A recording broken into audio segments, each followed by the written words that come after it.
మరణం లేని మీరు, యూ ఫర్ ఎవర్ అనే ఈ పుస్తకాన్ని రచించినది ట్యూస్డే లోబ్సాంగ్ రాంపా. తెలుగులోకి అనువాదం చేసినవారు పి.జి. రామ్మోహన్ గారు. ఈ భాగంలో 22వ అధ్యాయమైన సమదృష్టిని కంటిన్యూ చేద్దాం.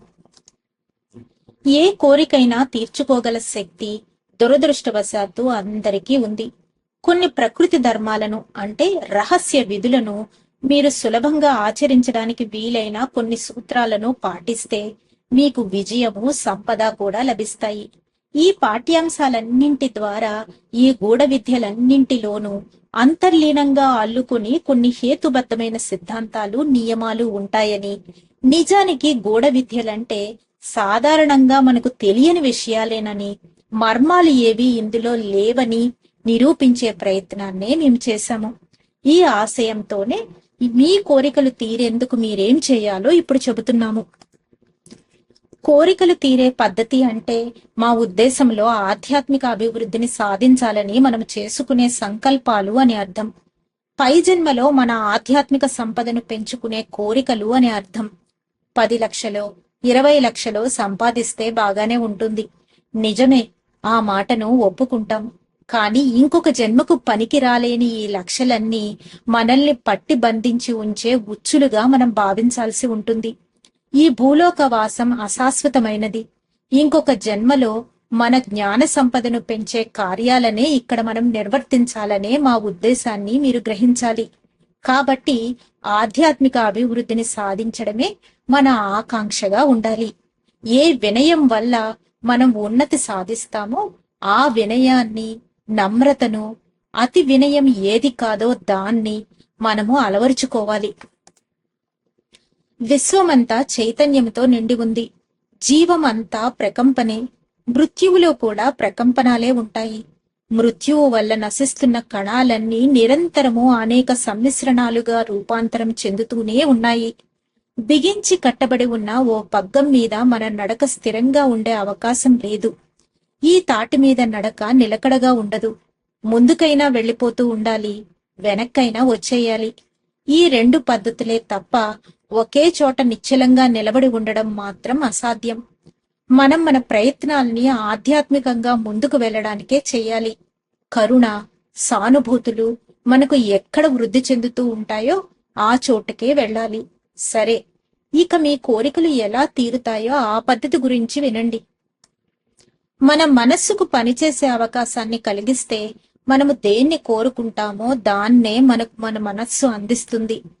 అచేతన మనస్సులో అనంతమైన శక్తులు ఉన్నాయి. అచేతనపు మనస్సును అందుకునే విధానం మాత్రం చాలా మందికి నేర్పబడలేదు. మనం చైతన్యంలో 10వ వంతు భాగాన్ని మాత్రమే ఉపయోగించుకుంటున్నాం. అచేతనపు మనస్సును కూడా మన స్వాధీనంలోనికి మనం తెచ్చుకోగలిగితే ప్రాచీన ప్రవక్తల్లా మనము ఎన్నో అద్భుతాలని చేయవచ్చు. ఓ ఖచ్చితమైన నిర్దిష్టత లేకుండా దేనికోసమో ప్రార్థించడం నిరర్థకం. మతి లేకుండా చేసే ప్రార్థనలో అర్థములేని మాటలే ఖాళీగా ధ్వనిస్తూ ఉంటాయి. అందువల్ల ఫలితాలు కూడా శూన్యంగానే ఉంటాయి. మీ మెదడుకు పని పెట్టండి. మీ మనస్సును ఉపయోగించండి.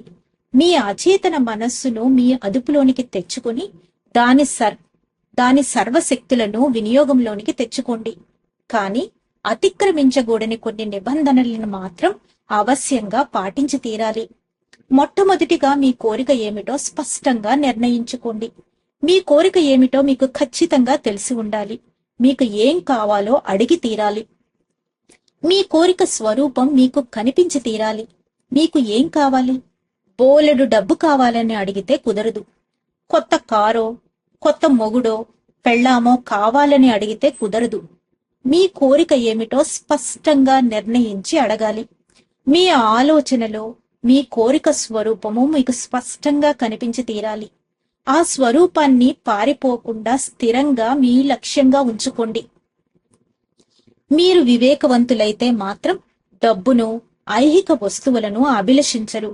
ఓ గాంధీలాగానో, ఓ బుద్ధుడిలాగానో, ఓ క్రీస్తులాగానో, ఓ సెయింట్ పీటర్ లాగానో, మరో ఇంకెవరైనా సన్యాసిలాగానో ఉండాలని మాత్రం కోరుకుంటారు. మీ వెంట తీసుకుని వెళ్ళగలిగిన ఇంకో జన్మలోనికి కూడా మిమ్మల్ని అనుసరించే సత్శీలత, జ్ఞాన సంపద, పుణ్యం కోసం మాత్రమే మీరు ప్రయత్నాలను చేస్తూ ఉంటారు. మీకు ఏం కావాలో మీరు పూర్తిగా నిర్ణయించుకున్నాక తరువాత మీరు రెండో అంకంలోనికి వస్తారు. మేము ఇదివరకు మీకు చెప్పినట్లుగా మీరు ఇస్తేనే పుచ్చుకోగలరు. మీరేమిస్తారు? కొంత డబ్బు కావాలని మీరు కోరుకుంటూ ఉన్నట్లయితే ఆ డబ్బు ఎంతో మీరు ఖచ్చితంగా చెప్పాలి. అందులో నుంచి ఓ టిత్ అంటే 10వ వంతు డబ్బుని ఇచ్చేందుకు మీరు సిద్ధమేనా?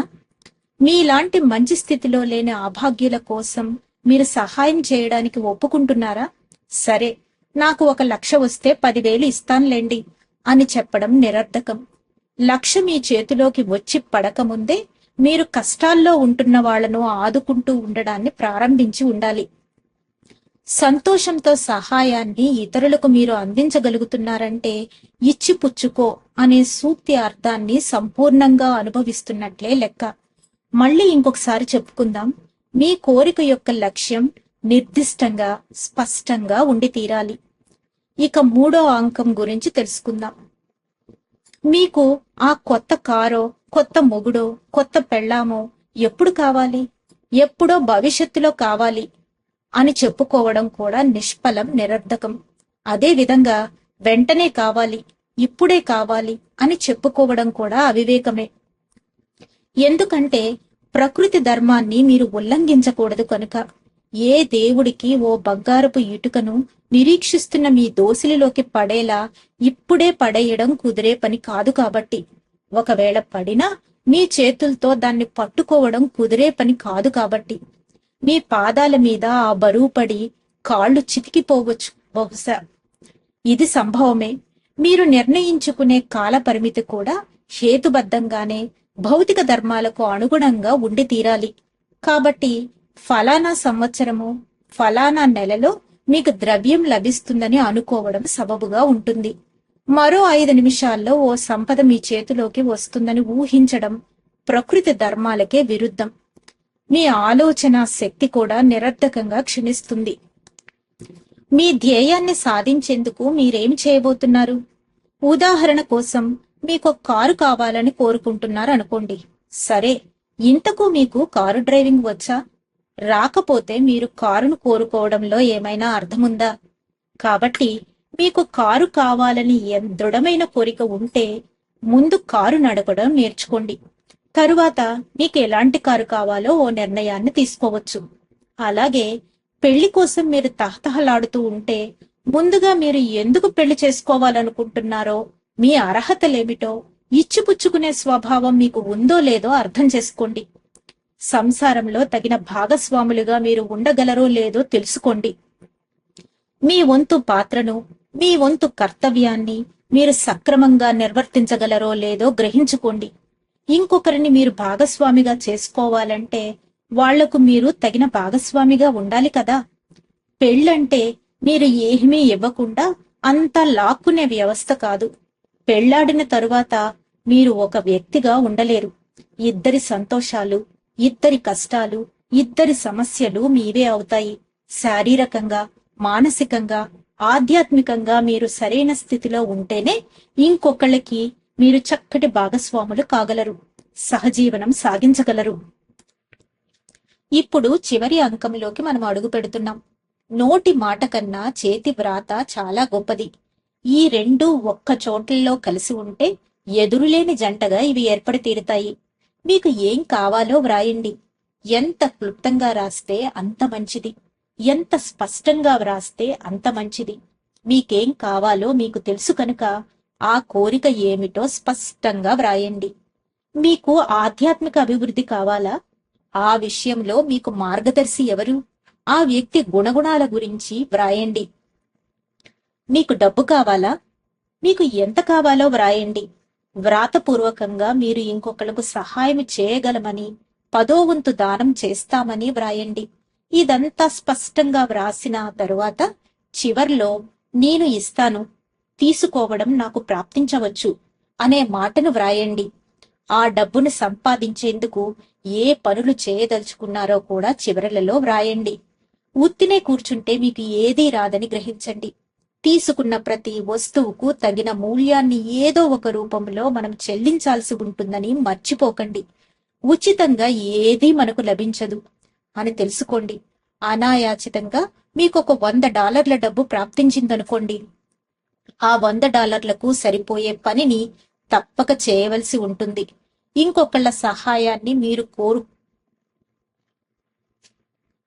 కోరాలనుకునే ముందే ఇంకొకళ్ళకు మీరు సహాయాన్ని చేసి తీరాలి. ఇదంతా మీరు వ్రాసి ఉంచుకున్నారని మేము భావిస్తున్నాము.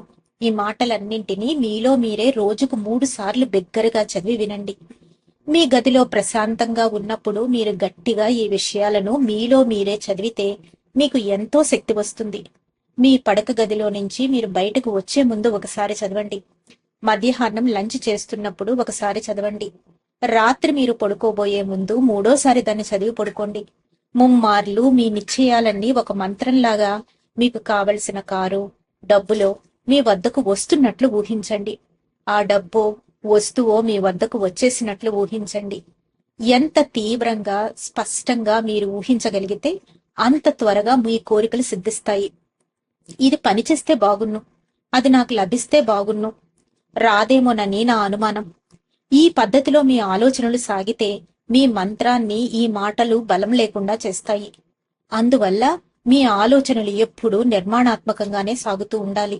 ఇలా కొంతకాలం చేసేసరికి మీ అంతరంగంలోకి, మీ అచేతన మనస్సులోనికి ఈ కోరిక బలంగా నాటుకుంటుంది. మీ చేతనత్వపు మనసు కన్నా మీ అచేతన చైతన్యం 9 రెట్లు తెలివైనది. మీ అచేతన మనస్సుకు ఉత్సాహం కలిగించగలిగారంటే మీకు దాని నుంచి సహాయం రావడం ప్రారంభమవుతుంది. మీరు ఊహించిన దానికంటే ఎక్కువ సహాయమే మీకు లభించి తీరుతుంది. ఒక వ్యక్తి కొంత డబ్బును కష్టపడి సంపాదించిన తరువాత మరీ కష్టపడకుండానే మరింత డబ్బులు సులభంగా అతని వద్దకు వచ్చి చేరుతాయని చాలాసార్లు నిరూపించబడి ఉంది. డబ్బులు ఎక్కువయ్యే కొద్దీ మరింత డబ్బులు అక్కడికి అయస్కాంతం దగ్గరికి ఇనుములాగా ఆకర్షింపబడుతూ ఉంటాయి. ద్రవ్యార్జన కన్నా గొప్ప విషయాలు ఉన్నాయని మీకు మళ్లీ మళ్లీ మేము గుర్తు చేస్తున్నాం. మరుజన్మలోనికి ఎవ్వరూ ఒక్క పైసా కూడా తీసుకెళ్లలేరనే సత్యాన్ని మమ్మల్ని మళ్లీ చెప్పనివ్వండి. మీ వద్ద ఎంత ఎక్కువ డబ్బుంటే అంత ఎక్కువ డబ్బును మీరు భూమి మీద వదిలిపెట్టిపోవలసి వస్తుంది. ఎంత ఎక్కువ ద్రవ్యాన్ని మీరు ఆర్జిస్తే అంత మిమ్మల్ని మీరు పాడు చేసుకుంటారు. అంతగా ఆధ్యాత్మిక ఉన్నతిని సాధించడం మీకు కష్టమవుతుంది. పరులకు ఎంత మేలు మీరు చేయగలుగుతారో అంతే శ్రేయస్సును మీరు మీతో పాటు తీసుకుని వెళ్ళగలరు. భూమి మీద జీవితం ఎంతో కఠినం. జీవితంలోని నిజమైన విలువలను విస్మరించి జీవించడం నిజంగా అత్యంత కఠినం. ఇప్పటి మనుషులు అందరూ ద్రవ్యార్జనే జీవిత ధ్యేయం అనుకుంటూ ఉంటారు. తిండికి, బట్టకు, ఓ నీడకు మాత్రమే తగినంత సంపాదన చేస్తే జీవితానికి అంతకంటే ఎక్కువ అవసరం లేదు. కానీ ఆధ్యాత్మికంగా ఎంత సంపాదించినా తనివి తీరదు. ఆలోచనల పరిపూర్ణత్వాన్ని సాధించడం అంత సులభమేమీ కాదు. మనం పూర్తి సహాయం ఎవ్వరికీ చేయలేం. ఎందుకంటే అందువల్ల మనకే బోలెడు మేలు చేకూరుతూ ఉంటుంది కాబట్టి. ఈ పాఠాన్ని మీరు మళ్లీ మళ్లీ చదవండి. ఇప్పటి వరకు వచ్చిన పాఠాలన్నింటిలోనూ ఈ పాఠము బహుగొప్పది కావచ్చు. ఇందులోని మార్గదర్శక సూత్రాలు మీరు స్మరిస్తూ ఆచరణ చేయగలిగితే మీ కోరికలన్నింటినీ మీరు సిద్ధించుకోవచ్చు. మీ కోరిక ఏమిటి? ఇష్టాయిష్టాల్లో ఓ నిర్ణయాన్ని మీరే తీసుకోవలసి ఉంటుంది. ఒక గమనిక: డబ్బు, విజయం కావాలా? అన్నీ పొందండి. మేలు చేసే నైజం కావాలా? అయితే దుర్భరమైన దరిద్రాన్ని మీరు అనుభవించాల్సి రావచ్చు. ఈ దరిద్రం అనేది అనంతాకాశంలో తేలియాడే ఒక దుమ్ముకణం మాత్రమేనని మీరు గుర్తుంచుకుంటే చాలు. ఈ క్షణికమైన భూవాసం తరువాత నిత్య సత్యం మీ అనుభవంలోనికి వస్తుంది. మీ ఆధ్యాత్మిక సంపదే అక్కడ మీకు ద్రవ్యంగా ఉపయోగపడుతుంది. ఈ భూమి మీద సంపదలు, డబ్బు ఏవి అక్కడ చెల్లవు. నిర్ణయం ఇక మీదే. ధన్యవాదాలు మాస్టర్స్. ఈ రోజుతో 22వ అధ్యాయమైన సమదృష్టి పూర్తయింది. రేపటి నుంచి 23వ అధ్యాయమైన ఊహాశక్తి గురించి తెలుసుకుందాం. అంతవరకు సెలవు తీసుకుంటూ పద్మజ.